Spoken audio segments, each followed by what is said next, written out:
بحث خیلی خیلی مهم که در مورد گشت و گذار هستش و توی زبان ترکی بهتون یاد بدم. امیدوارم که خیلی چیزای خوب ازم یاد بگیرید. خب بچه‌ها، میخوام در مورد گشت و گذار یه سری بهتون جملات و کلمات خوب بهتون یاد بدم. مثلا گشت و گذاری که ما میتونیم انجام بدیم، شما از یک جایی میخوای بری به یه جای دیگه، اگه از یک کشوری به یک کشور دیگه بخوای بری، باید با چی بری؟ با اوچاک. اوچاک میشد هواپیما. حالا مثلا من اگه بخوام بگم که یه بلیت برای مثلا لندن اگه یادتون باشه من بهتون گفتم چی میشه؟ تلفظ لندن میشه لندرا یعنی لندن. وقتی میخوام بگم که یه پرواز به لندن میخوام رزرو بکنم، چجوری باید تو زبان ترکی بگم؟ حالا شما جای لندرا هر شهری یا هر کشوری رو میتونی بگی، البته باید شهر بگی دیگه، مثلا کشور که نمیتونی بگی یه بلیط واسه کانادا دارم رزرو میکنم، بعد اسم شهرش، حالا هر شهری که مد نظرت رو باید بیان کنی. چی میگی؟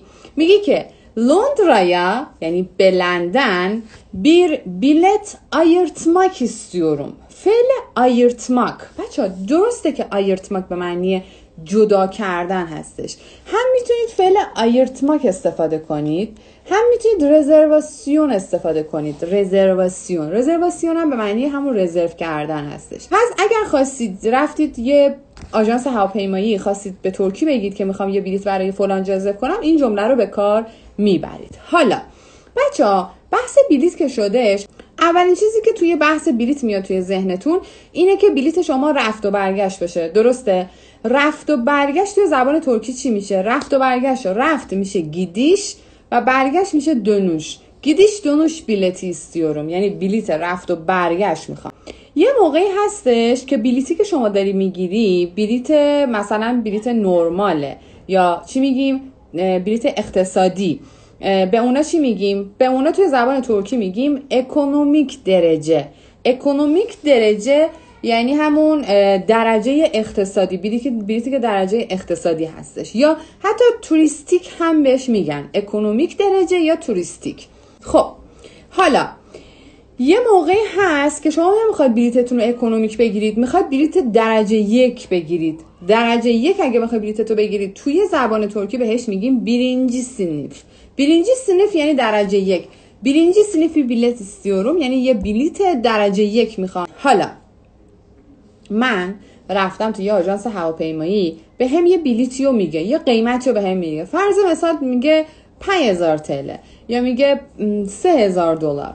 من میخوام بگم این قیمت که تو داری میگی آیا قیمت ارزون ترم داری؟ یعنی از این قیمت پایین ترم داری آیا؟ چجوری باید بگم؟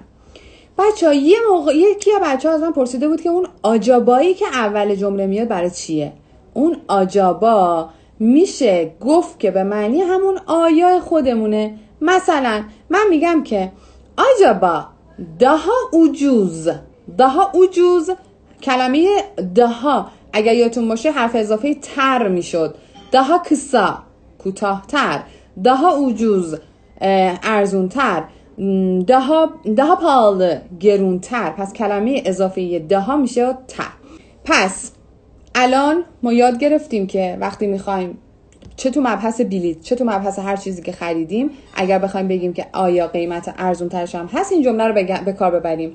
Acaba daha ucuz olanı var mı? Acaba daha ucuz olanı var mı? بسیار عالی.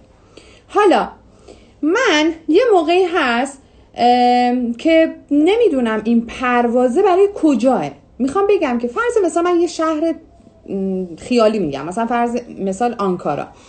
من میخوام بگم که پرواز برای شهر آنکارا، دارم سوال میپرسم. دیدم توی فرودگاه اعلام میکنن که پرواز شماره فلان و فلان آماده مثلا برای اینه که بیاد توی گیت.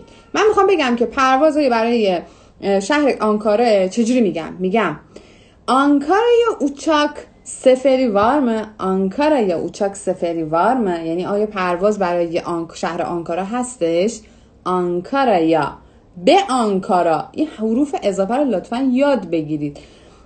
uçak seferi var mı؟ یعنی آیا پرواز به شهر آنکارا هست یا نه. حالا یه موقعی هست که من میخوام بگم پرواز مستقیمه. بچه‌ها aktarmalı یعنی پرواز غیر مستقیم. یعنی مثلا من اگه میخوام برم کانادا باید از اینجا برم، فرض مثال باید برم آلمان از آلمان برم، باید یه کشوری باید استوب کنم.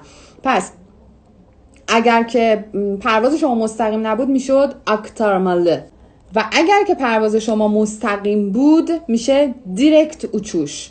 دیرکت اوچوش، دیرکت یعنی مستقیم، دیرکت اوچوش یعنی پرواز مستقیم. حالا میخوام سوال بپرسم، بگم آیا پرواز مستقیمه؟